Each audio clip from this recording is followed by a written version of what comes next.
spoilers for the Search in the Algae Sea World quest and the Fontaine Archon quest for 4.2. The Narzissenkreuz questline was probably the most esoteric quest to date, but man, that sword you get, it looks so good on Kaeya. It looks like a signature weapon. It matches him so well. Boy, I hope this isn't foreshadowing for something crazy I'm gonna say later. Anyway, I'm going to do my best to summarize the big picture of the 4.2 quest, and how it might be revealing something about the story's overarching plot. You know, like the Gnosis, for example. First, we learned that the Mary-Ann we met is a combination of the actual Mary-Ann, Elaine's sister, and the Oceanid director of the Narzissenkreuz orphanage, Lyris. Lyris was called the Red Empress because she liked to take heads, and this was a metaphor for her ability to separate a person's mind from their body. The two had merged after the battle between the Marchese and the Narzissenkreuz Ordo in Elinus, and because Lyris had the ability to separate the consciousness from the body. This also explains why Mary-Ann was so ambiguously presented in the early Adventure Team quest. So the main goal of the Narzissenkreuz questline finale is to basically stop Jakob's and Rene's plans. It's explained that the seal of chemical marriage was an ancient magical art used to seal off the source of life, the primordial waters. So Jakob was intent on breaking said seal, and then Rene would control the primordial waters and use the Holy Blade to save everyone. This meant dissolving everyone and condensing their consciousness into a singular will that could survive the apocalypse. Also, fun fact, if you superimpose the seal of chemical marriage on top of Fontaine, you see Mary-Ann is one of the points. Ooh. So we beat up Jakob, and we forged the Holy Blade of Narzissenkreuz. This Holy Blade allows us to defeat Rene. He explains that everything he did to save everyone from the catastrophe of the world formula. This was his mathematical prediction that civilization would end for the last time, and the Star Beast would drink the amniotic fluid of the world dry. He notes that some values shifted in his formula, but ultimately his calculations were wrong due to an unknown variable. That variable, of course, is you, traveler. So the plan is stopped. The plot points of the finale are actually straightforward, and it's just that there are a lot of abstract concepts being thrown at us, and both Caterpillar and Rene love to speak in riddles, and there's a lot of really random lore bombs scattered in notes. But for now, I want to focus on the big concepts surrounding the sword and the power of will.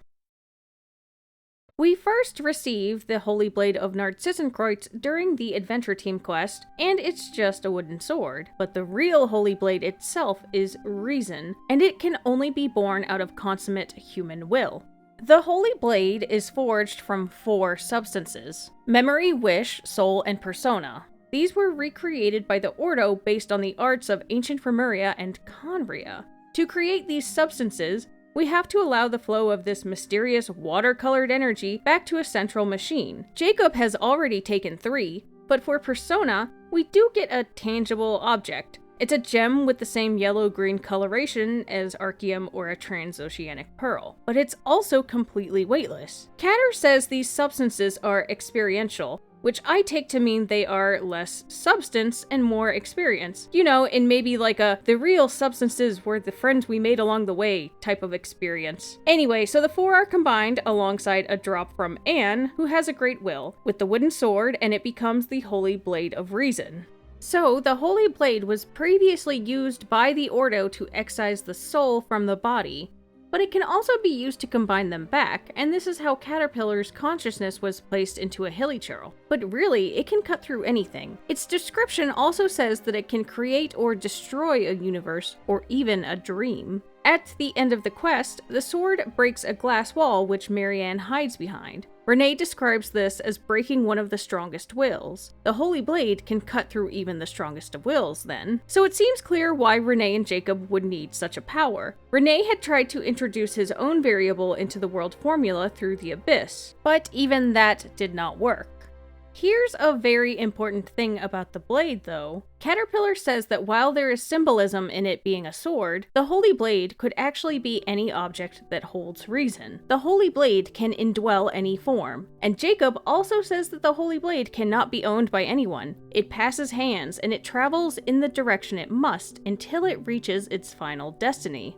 The quest makes a lot of effort to compare the Holy Blade to Traveler. For example, Mary-Ann compares the Traveler to the sword, and also the description for the Sword of Narzissenkreuz is all about Travelers. In fact, it's just an expanded version of the Traveler's signature weapon, the dull blade. But most explicit is Rene. When you arrive to fight Rene in the Primordial Sea, he first senses reason. As you continue fighting, he realizes, is reason really giving you this strength? And it strikes him. No, you are one equal to a world. Rene eventually echoes that the blade can be anything, but very specifically, a golden-haired traveler. So, to summarize a little bit, the Holy Blade doesn't have to be a sword, but it can cut even the strongest of wills. It can protect, sustain, destroy, and create a world. And given that Rene very directly says it, Traveler is also, in essence, a Holy Blade, as one whose will rivals a world. So, Rene also says something else that ties in the concept of Descender to all of this, which has a lot of really interesting implications. We first learned about Descenders from Nahida, and that the Heavenly Principles were the first, Traveler is the fourth, and the sibling isn't one, despite, being our twin. But in this quest, we get a detail that's kinda important. Rene says that not all who come from outside this world can be called a Descender. This title is reserved for people whose will matches the entire world. Rene wanted to become this himself, but he failed. This may provide insight into why there are 4 Descenders. Perhaps there are more people not of this world, but they simply do not have this immensely strong will. And maybe this is related to why the sibling isn't considered a Descender. I'm just throwing out ideas, but to focus on what everyone is really thinking about, as Skirk revealed, the Gnosis are made from the remains of the 3rd Descender. So we know that Descenders can freely manipulate the elements, and Gnosis can condense a large amount of elemental energy. And this patch also clarified that the Gnosis are not the dragon's authority. But now, we might be able to think that the 3rd Descender, like Traveler, was also a Holy Blade. One with an immensely strong will that can rival a world. One that can cut anything. So what if the Gnosis and the authority are less a container and the power it can hold, and more like a sword that cut and separated the will of the dragons? This is speculation, but seriously, what if the Gnosis are akin to mini Holy Blades? Perhaps that's why handing over the Gnosis or destroying it might not be able to relinquish the authority back, because the cutting had already been done. And perhaps this is why a certain someone is collecting all 7, because the Jumbo version of the Holy Blade has the power to move the will of the world. Now, I do want to explore this more, but my single brain cell is actually just a rat in my skull, and this is all still nebulous rat chirping. But if you want a preview of how I think Focalors really gave the authority back, go check out my video on the power that was stolen. It has a pre-4.2 prediction about why Focalors was collecting Indemnitium. It's kinda messy and some things are clearly wrong because it was a 4.2 prediction, but perhaps I was onto something in that specific section. Comment and let me know if I'm being delusional. Anyway, speaking of messy ideas, it's time for even more creative speculation on the Traveler. So going back to the sword analogy, I can't help but wonder about the forging part. Catter said that the substances are experiential. This reminds me of how we have been told by many people that our journey has meaning. We shouldn't rush and we should focus on this meaning. So I wonder, is the meaning to our journey collecting our own substances and solidifying our will so that Traveler can truly be forged into a Holy Blade? Because remember, the Traveler's role is to witness and to experience and to observe. I want to think about that more, but this also brings up another related question about the people who are telling us that our journey has meaning. So Dane and Zhongli know we're a space alien, but who else in our journey knows the significance of Descenders? Aside from the obvious answers like Piero, who definitely knows. So here's a bit of a tinfoil hat theory for you. I think one of the first people that we meet in-game recognized that we were a Descender almost immediately. And yes, it's Kaeya. Wait, so it was foreshadowing. Consider this. At the beginning of Kaeya's story quest, he tells us about a treasure.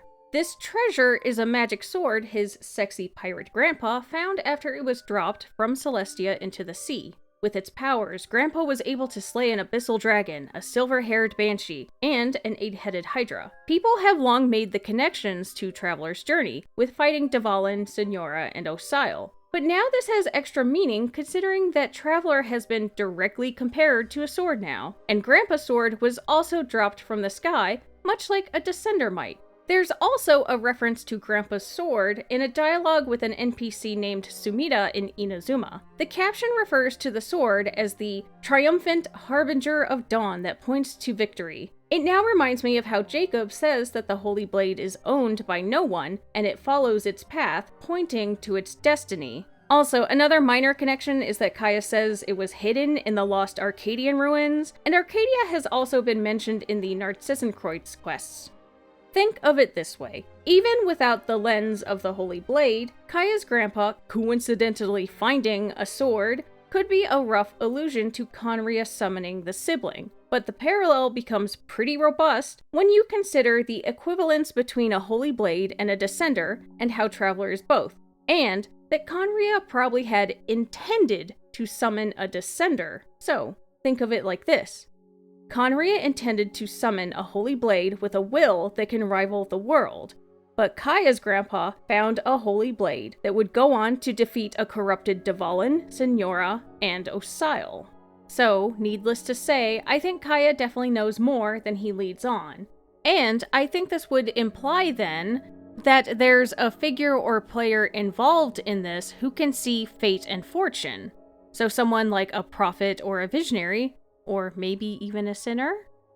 So, one last brainstorm of wild ideas. There's a continual theme of chance or fated encounters when we run into Kaeya, in his story quest, in Caribert, in his hangout, and of course, we always rolled our eyes. But what if it is fated, happening exactly when it should, and Kaeya just knew in advance? You know, like I said, via a prophet or visionary. Taking this even further, I've always thought that Kaeya's introduction was a bit sus. Consider the very first line he ever says to you. You've actually got the power to go up against the dragon. Are you a new ally or a new storm? He's talking about Dvalin, of course, but consider that there may be a double meaning. Read those lines again, remembering that the first Descender defeated the Sovereigns, and then used the third Descender via Gnosis to suppress and control the chaos from the dragon's war of vengeance. And let me take this even further. What if Kaeya was actually placed in Mondstadt by his father, specifically because someone knew this is where the fourth Descender would first visit? I think that possibility, combined with Kaeya knowing many things, implies that maybe his father and or grandpa are cooking up a plan in a hidden corner where the god's gaze does not fall. All of this is certainly fun for me to think about. There's more I could ramble about, but like I said, there's a lot of speculation here. But whatever way these ideas go, it is no coincidence that his hangout deals so centrally with the theme of fate and subverting it, or that he appeared in the quest with the Sinner's debut, and a ton of other things. Okay, I think that's enough wild speculation and Kaeya brain rot. This was supposed to be a Narzissenkreuz video, but then it turned into something about Gnosis, and then obviously I devolved into making this about Kaeya. There's a lot from 4.2 still to be covered. Thanks for watching, please like, comment, and subscribe. Comment with Deluluvelt if you think I'm delusional, or comment Deluluvelt if you agree with me completely and think I'm a genius. Also, if you're frying a turkey this week, do it outside and away from your home and other structures, because it's a huge fire hazard and the most cooking fires occur on Thanksgiving Day. Okay, that's all. Bye!